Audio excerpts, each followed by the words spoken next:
Hello, this is Dr. Dennis Hartlieb here with Cosmedent's Tip of the Month, the Esthetic Provisional Bridge. We'll be utilizing Cosmedent's Mirror Image and Cosmedent's Renamel NANO. The patient that we're going to be presenting today has a failing 3-unit bridge. The bridge goes from tooth number 6 to number 8. It's a pin ledge on number 6 that had some recurrent caries. The patient presented to me with this IRM in place on number 6 and with the failing bridge. Now, when we take a step back and we take a look at the patient's aesthetic view, you're going to notice that the soft tissues aren't leveled up quite ideally. Tooth number 8, the gingival margin is a little bit higher than the gingival margin of tooth number 9. And you notice the canines are also on a cant. So part of our treatment protocol for when we're doing the bridge, we're also going to do a little crown lengthening to raise the gingival margin level of tooth number 9 so that we can get things aesthetically looking a little bit more pleasing. Also, something to notice is the size of the current tooth number 8 related to the size of the tooth number 9. You'll note that the crown on number 8 is actually wider and longer, taller gingivally than the natural tooth number 9. So we're gonna work on that as well while we're doing the procedure. One thing to notice from the smile is the cant, the midline cant, down to the right. So we're going to want to balance that out and try and get that cant so it's a little bit more balanced, more centered.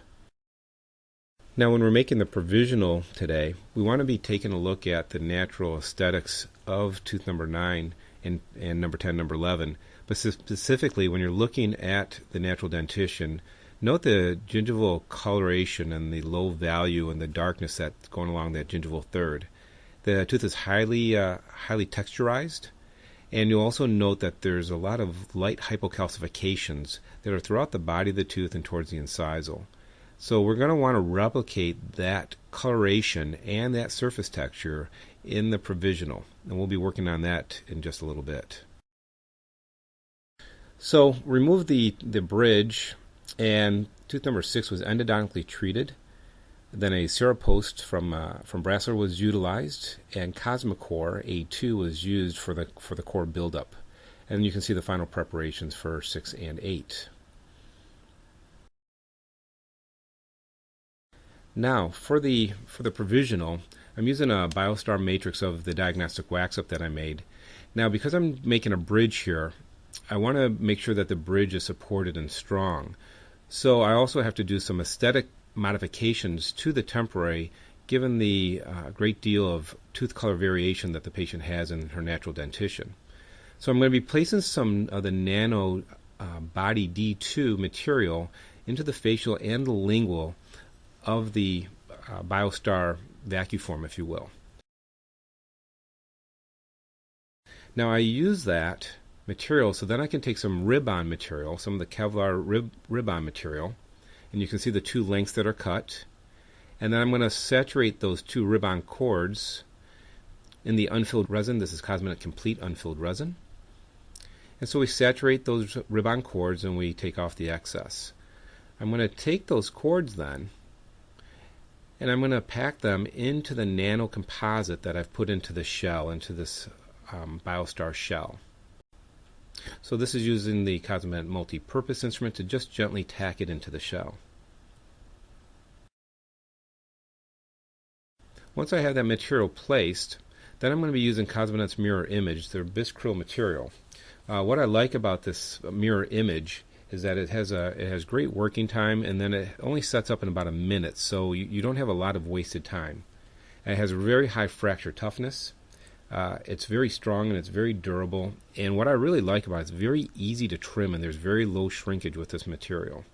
So I'm using this Cosmedent Mirror Image on the internal aspect that will then get incorporated to the nano composite that I've put on both the facial and the lingual surfaces.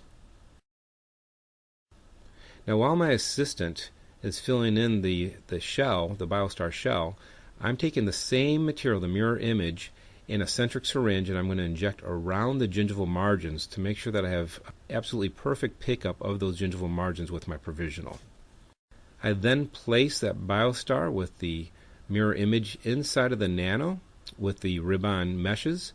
That gets placed, and then I will light cure that nano composite both on the facial and the lingual for only about 10 seconds. I just want to get an initial cure of that composite to harden it, but I don't want to over cure at this point. I want to allow the mirror image to set up completely and then do the final cure. So I'm going to cure this for 10 seconds, just sweeping across the facial surfaces, and then same on the lingual surfaces. And then I remove the Biostar with the Provisional inside after about 1 minute. I'm going to let it bench sit for about 2 minutes before I remove it from the Biostar. And then I'm going to start trimming with Moore's discs. I like trimming with the Moore's disc because I'm able to remove the flash and really trim the margins down right to the absolute ideal margin position. I find that using acrylic burrs are fine, but I really like using these Moore discs. I find that they just do a nicer job with trimming for me. After I get the excess trim, then I'm going to be using this diamond disc by Brasseler to start to open the embrasures, to start to create separation between the teeth, start to give an individual characteristics into the contours. And then you can see the bridge here in position after I've done the initial contouring. You can see there's still a little bit of contouring left to do, and most importantly, there's going to be some modifications to the color that I'm going to be demonstrating shortly. So we're going to go in. I'm going to use an ET. This is a Brasseler ET9 burr to start doing my contouring, blending it into the other, to the adjacent teeth, and blending in to make sure that it follows into the patient's smile line. I'm measuring the thickness of each of the units to be certain that I've not over-trimmed or over-contoured to make sure that there's adequate space for the final porcelain work that will be necessary. I'm then going to micro-etch the facial surface of all 3 units of the bridge. And after it's rinsed, then I'm going to use again my Cosmedent Complete Unfilled Resin. And I'm going to put a thin layer of the unfilled resin over the facial surfaces. I'll air thin and then I'll light cure each of those for 20 seconds. Now I want to do some custom colorization to the temporary bridge. I had my white, my light brown, my gray, and the dark brown. So in this image you see that I'm using the white opaque, or the white tint as I use it for, to add hypocalcifications, to add colorization, add some of those white spots that we see on her natural dentition. Now what's great about these tints is they're actually a composite base, so we'll be able to light cure this, and it's going to be able to be polished, and it's going to blend in very nicely, and it's going to maintain very well with her Provisional. Now, for the gingival area, on her natural teeth, it's a very low value. It's very dark and low value, so I'm going to actually use a mixture of tints here. I'm going to be using my gray.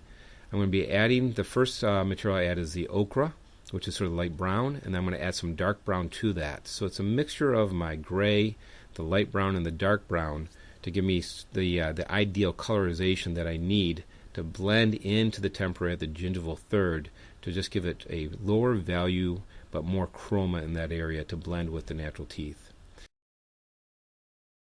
Now one of the challenges you have when you're working directly in the mouth with direct resin is the other teeth are starting to dry, and as the other teeth dry, they're going to start to look a little bit brighter. So I'm keying in just on the gingival third and ignoring the fact that the tooth number 9 is looking brighter than the Provisional of number 8, knowing that the tooth number 9 has gotten lighter just from drying out. So after I've gotten ideal characteristics to the Provisional, I'm going to put a surface layer of the of what's called gloss. This is Cosmedent's light cure temporary glaze material. So I'll put a thin layer of that, air thin it, and I'm going to cure each of those for each unit on that for 20 seconds. This gloss is a great material. It maintains its polish very well for a long term for the patients, so they get that feel of having a very highly polished restoration while they're in the Provisional. So this is the Provisional after it's had the gloss applied and light cured. So we place it in the patient's mouth, and the characteristics are looking nice and blending in.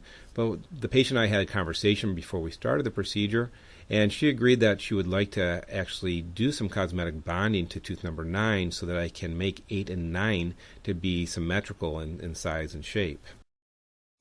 Well, I hope this has been helpful. This is a standard technique that we use in the practice to be able to create highly aesthetic provisional bridges or provisional crowns for our patients. We find that by doing this, it gains a lot of confidence for the patient while they're waiting for the final ceramic work to be completed.